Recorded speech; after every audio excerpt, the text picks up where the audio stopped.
Hey guys, Jay here. Today I'll be making venison jerky. I'm using a Cabela's jerky making kit. I've used this one in the past several times. It'll do 15 pounds. I'm only doing 5 pounds.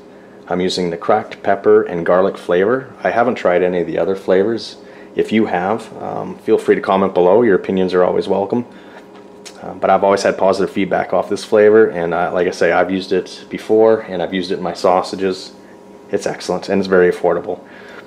So I'll be doing 5 pounds of venison today.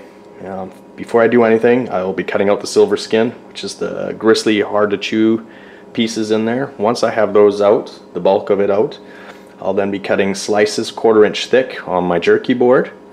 Once that's done, I'll then mix a package of the cure and the seasoning or the marinade into a regular mixing bowl with water. Once that's done, I will then put the meat slices into a large Ziploc bag, and then I'll pour the marinade in, and then I will put the Ziploc bag in the fridge and let it marinate overnight. And the reason why I use a Ziploc bag is it's easier. It takes up less room. You can rotate it. It's easier to manage and just easy. So the first thing, like I said, is I'll start with removing the silver skin. So we'll get started.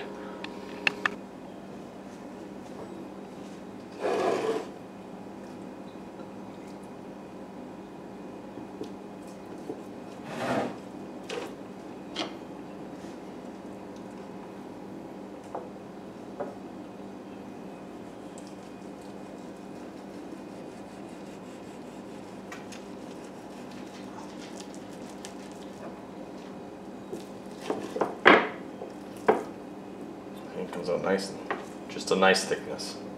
Using a jerky board. I used to just do this freehand, but I found this so much easier.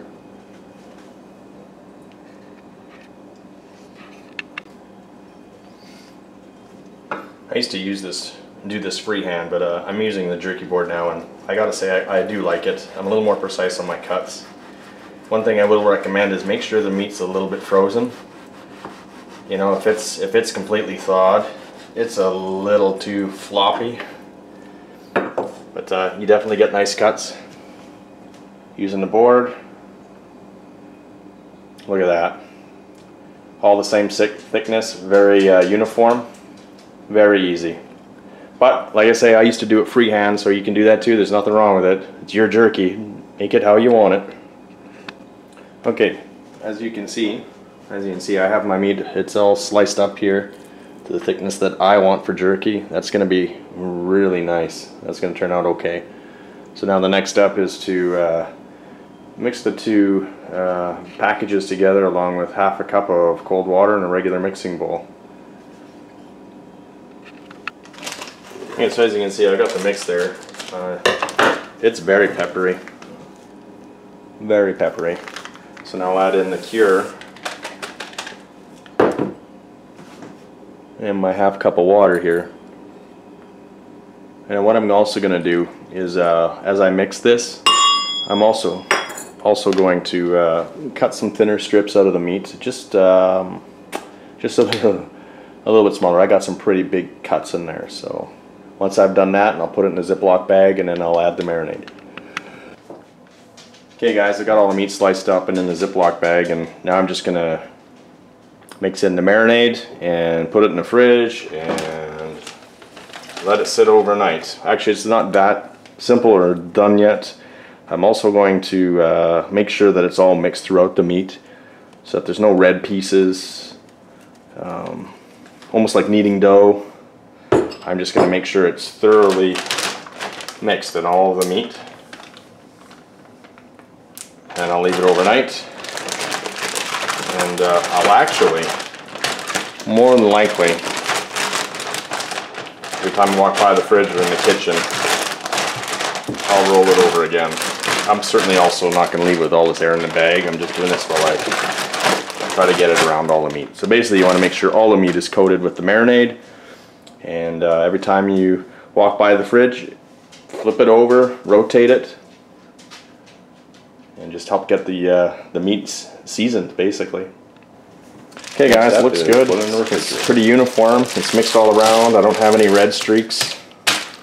I'm sure you can visualize this sitting in the bottom of your fridge in the crisper, or if you needed to, you could roll it up. I mean, boy, that looks good. It smells good too. And you know, I got waterfowl season starting in 2 weeks here in Canada, and I'm really looking forward to it. And this here will be a great snack in the pack. Oh, I'm looking forward to it, guys. It smells so good. So the next step is to put it in the fridge, let it marinate overnight, and then when I get home from work tomorrow, I'll put it in a dehydrator. That's the next step. Okay guys, I've now taken the jerky out of the fridge. It's marinated overnight for about 14 hours. I'll be putting slices of it, strips of it, onto the trays here that go to my 6-tray dehydrator. The whole process should take 4 to 6 hours, but first things first is to get the strips onto the tray. Okay, so I'm going to fill up each tray, and as the trays are filled up, I'm going to be putting them into the dehydrator. Okay, so this is the last tray. I'll be putting it in the dehydrator. I'll be setting it for 160 degrees Fahrenheit.